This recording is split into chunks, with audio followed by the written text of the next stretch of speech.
We did it, guys. She's back. Hestia is back and she's fucking kicking. My name's Ala and you are watching MAVFEATS episode 32. I'm gonna make a video for each anime this season and you're watching episode 32. Think we only have like one more left. Okay guys, so I just finished watching episode 1 and also the recap episode of DanMachi season 2, or Dungeon ni Deai wo Motomeru no wa Machigatteiru Darou ka 2, also known as Is It Wrong That I Want to Meet You in a Dungeon season 2. Wow man, I did not think this show would be as good as it was. I did not watch the first season of this show. All I remember is that whenever the show was airing, Demo made a video about it and Demo was basically trashing it and shit, and I just didn't watch it because of that and made fun of my friends. I'm sorry, Zarin. I thought this show was bad, but you know what? This show is not bad, and maybe it's not a bad thing that you're an isekai head, Zarin. Shout out to Zarin. That's right, guys. Hestia is back and she's fucking busty. I was pretty entertained the whole way through watching this episode. I have like no problems. There were some things that I thought were pretty wacky. Like while I was watching the recap episode, I thought that the CGI monsters were pretty bad sometimes. Like the big fucking Minotaur dude. Are we ever going to get drawn monsters or animals again? Because I think it's just too easy for animators to just hire companies to make CGI models for them. Because now it seems that like nowadays every monster that's not anything that's not like humanoid probably just has a CGI model, and maybe that's a good thing. Maybe they're going to spend the resources that they would spend on drawing those minotaurs and monsters and shit, they will spend that like making fight scenes better. But really it's hard to really measure and judge. It just seems like it's it's a corner cut, or it's just a way that people will be okay with it, or will be all right with how mediocre and the mediocrity of the CGI models. And so they'll just, because people will still keep watching anime and won't stop because of that, they'll just keep doing it. It's a shame, but that's how shit is. Pay animators more, I guess. And look, I know that it's just hard and it takes a lot of skill to draw like specific monsters and stuff like that, and like just animals in general. Like, yeah, I've seen the fucking Shirobako episode, but I'm saying, there should be somebody who can do it, So apparently Bell has like some Super Saiyan move where he just glows really bright. That's pretty crazy. It's just like, since he wants to be a hero, he has this like ability that makes it so that he can like basically flip the scales on whatever it is to come out on top. That's pretty cool. He's just a Super Saiyan now, but that was a thing that happened in the recap episode too. Also on a recap episode, I really enjoyed just them talking and stuff. It was pretty cool, hearing the voice actors like interact with each other, and it was cute, and I think that did actually get me like, somewhat endeared and interested in them, and make me not think this show was a shit show. Anyway, so this show starts off with Bell-kun and his party of 2 other people finally making it to the middle floors. And that seems to be an achievement. He was, surprised about it and really happy. They were like, finally we did it, we're alive. So, Bell is obviously this dude with white hair. He wants to be a hero and was told by his grandfather to go and find a beautiful goddess so that you can, join their familia and be a hero and shit like that, And so that's what he's done, and that's what he's out, and that's where we are at the beginning of his journey, just like somewhere after season 1. Among his party, there are 2 other people. There's this dude with red hair who's like a blacksmith guy who like has been making his equipment for Bell. I don't know his name, but he's some edge guy. I only say he's edgy because he starts to fight later, but then there's this other girl who has this obscenely humongous fucking bag. I don't know why. This is clearly a meme or a joke or something that happens in the first season, because she just has this humongous fucking bag that's bigger than her and everyone else put together. But pretty cute. She's a fucking swole lolly, I guess. Maybe she just is really tough and can lift everything. Or maybe it's full of helium and I don't fucking know. Maybe it's full of helium and that's what keeps her, you know, up. It keeps her standing up straight because she is fat secretly and IDK. Oh, and apparently there's also this samurai chick named Mikoto-san, which I totally forgot about, and I'm only remembering her because I'm looking at it right now, and that's why I remember her name. Otherwise, I forgot she exists. So this episode really starts whenever they are in a bar and they are just, you know, chilling and being like, hell yeah, I'm gonna hit level 3 soon because I'm just so good. And of course, you know, some fucking baby bitches, like some angry lolly, shows up and is like, oh ho ho ho ho ho, so you think that you are God, you think you're good even though, you know, you have that shit goddess as your goddess, because apparently they have familias, which is a thing. I don't really know what familias do. I don't really know what the point is. Apparently it lets a god decide that you are their kid or something, or to claim you, you know. Sounds good to me. But anyway, you know, there are some children of Apollo who have come to pick a fight, and they're just talking good shit. They're talking that hot shit whenever you know, red hair dude decides to throw a fucking cup at that lolly and just shit on her. And so that's when they all start fighting, and there's a bunch of people and they're all fighting. It's a fucking full-on bar fight, and I'm like, damn son, y'all didn't have to get in a whole fight. Like, that was pretty fucking fast and easy. What did you think was gonna happen? You know, mostly it happened because she started shit talking Hestia, and you know, you know, women have always been why fights break out, you know, ever since the beginning of time. How many wars, how many conflicts have there been because of men trying to defend their honor in front of their women? I don't know what I'm saying, I'm just memeing, but it is true.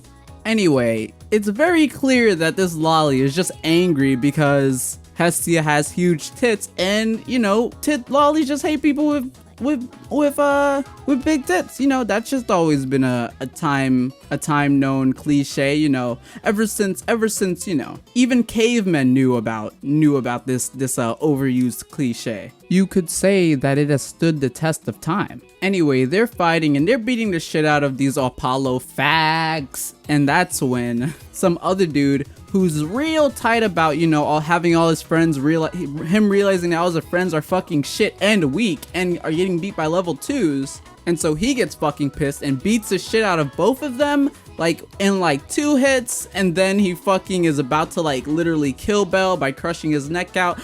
Rest in peace, Rick. Oh my god, I'm still feeling the cop show. I'm talking about Copcraft.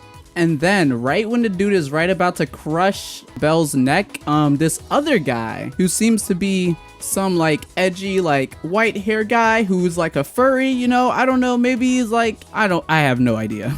But you know, I mean, he's just some dude. He kicks over a stool and he's like, get the hell out of here, son. You're pissing me off. You have made my drink taste like shit. He looks like he has a pretty cool design, so maybe he's like a level 5.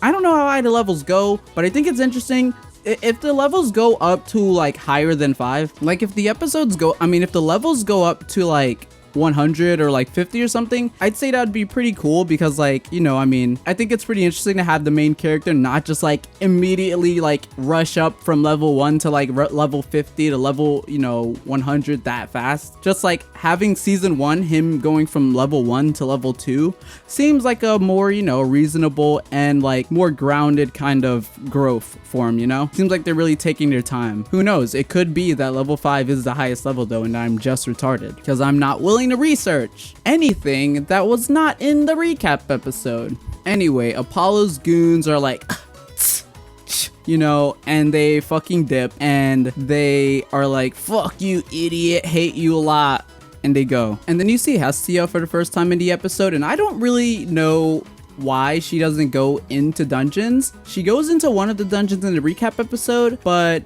it was never explained why she doesn't go into dungeons or why she's not typically with them. And so, you know, I mean, that's just, you know, obviously on my fault. Why I mean, it's my fault. I don't know that, but hey pal, fuck you. It's your fault for watching this video. Anyway, after getting his injuries healed by Hestia, by her just treating them and stuff, and then him going to some lady who seems to be his advisor and has the most shit design I've ever seen, but it seems like she is quite an important character, or else why is he even talking to her ever? Especially not if it's not season 1. But you know, I mean, I guess he's going to her a lot. Maybe she's the one who gives him quests. Anyway, after he's done talking with his advisor, that's when 2 girls who were looking for him find him and give him a letter. Apparently they are part of the Familia of Apollo, and they are, you know, inviting him to a fucking thing.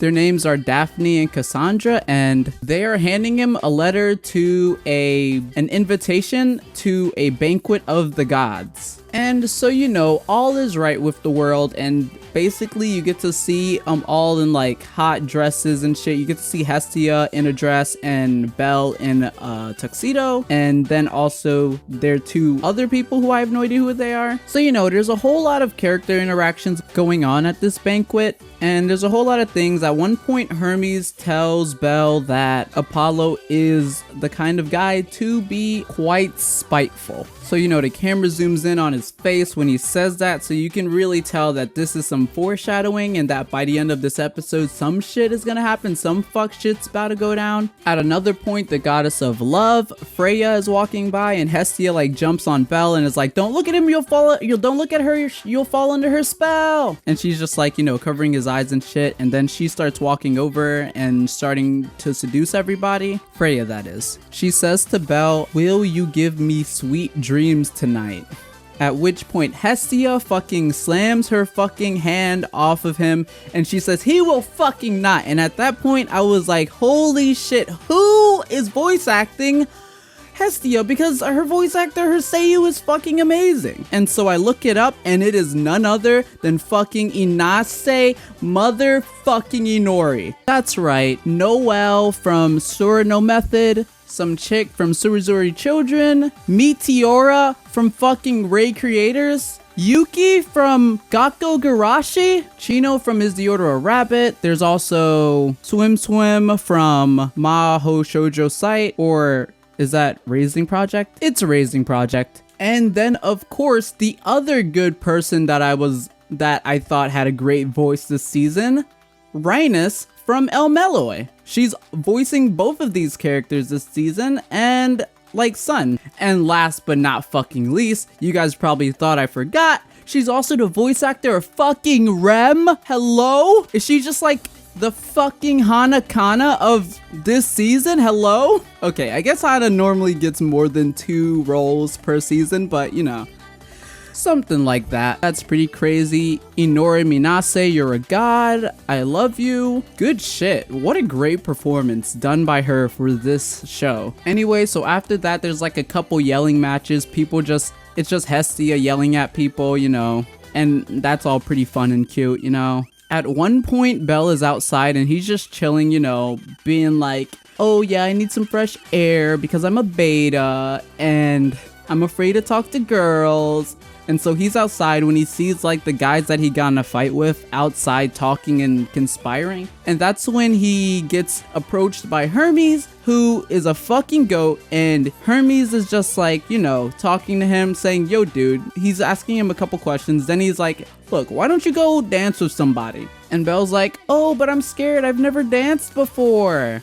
And so Hermes is like, "Well, I'm gonna go dance with somebody." And he goes to the girl that Belle clearly likes a lot or something, has been like staring at the whole time throughout this entire episode, or especially throughout the ball. And he basically asks her to a dance. Hermes asks this girl to a dance, and Belle is just like, fuck man. And then the goat, the fucking mad lad Hermes says, "Oh shit, look at the time. Actually, I can't, but you know what? I can't just leave you after asking you to dance." And he fucking puts Belle on, son. He fucking puts him on. He hooks him up. I hereby now declare Hermes as the fucking Chad god, because he is a fucking Chad, dude. Son, he's out here putting mans on like that. He didn't even fucking try. He did that shit smooth as fuck. Now here Belle is literally dancing with her because his man's Chad fucking set him up. We out here, okay? Hermes is a GOAT. Respect. Top 10. So far, we got the Chad God Hermes and Neo Kanahanazawa Inase fucking Inori. DanMachi season 2 is looking pretty good, lads, you know? It's looking pretty good. While she's dancing, Freya asked one of her guys if he could summon a herd of minotaurs right now, and he's like, a bad idea. That's pretty funny. I don't know what the fuck that was about. I guess she really is evil. I guess Freya really is a monster. That or she's jelly because she's not dancing with Belle, even though I don't think in this universe that Belle's all that relatively attractive. Maybe cute, but he's alright. So their dancing is then interrupted by the Bata boy himself, Apollo, who has, you know, finally decided to let everybody know what the hell's going on. And what ends up happening is that he challenges Belle and Hestia basically to a war game. And basically he does a whole lot of slick shit. Like he's like, he was like, oh, you like bullied all of my children. I can't let that go lightly. And then he shows like some kid who's full of fucking bandages and like wearing casts and shit. And you know, someone who clearly Belle isn't who fucked up, and that they're just saying that so that in front of all these people, he kind of seems like the bad guy, which works because then everybody's all like, yo, a war game. Hey, that sounds kind of fun, like kind of interesting, you know. I don't know what that's about, but you know, ooh, a war game. Ooh, I could dip my dough into this. And that's when Apollo ends it by saying that if he wins, he's taking Belle. For some reason, what the fuck, Belle isn't even that strong. He still got shit on by somebody, you know. One of his boys did fuck him up, but I mean, I guess they want Belle now. So if they win, which they're definitely not gonna win, that's going to happen. Everyone seems to be quite excited about it, except for, you know, Belle and Hestia and shit. And then what I think is just the most weird thing about this is that he does, like, after that, he points at Belle and he does like this weird sniff, like slurping sound.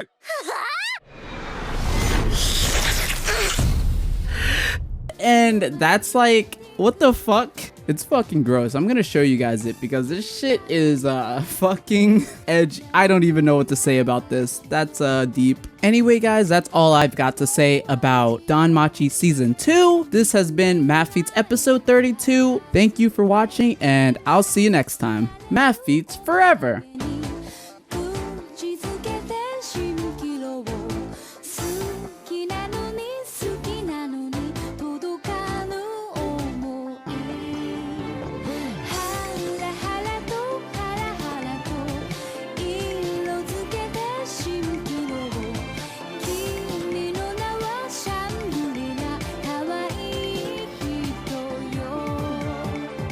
Try saying Kana Hanazawa 10 times fast.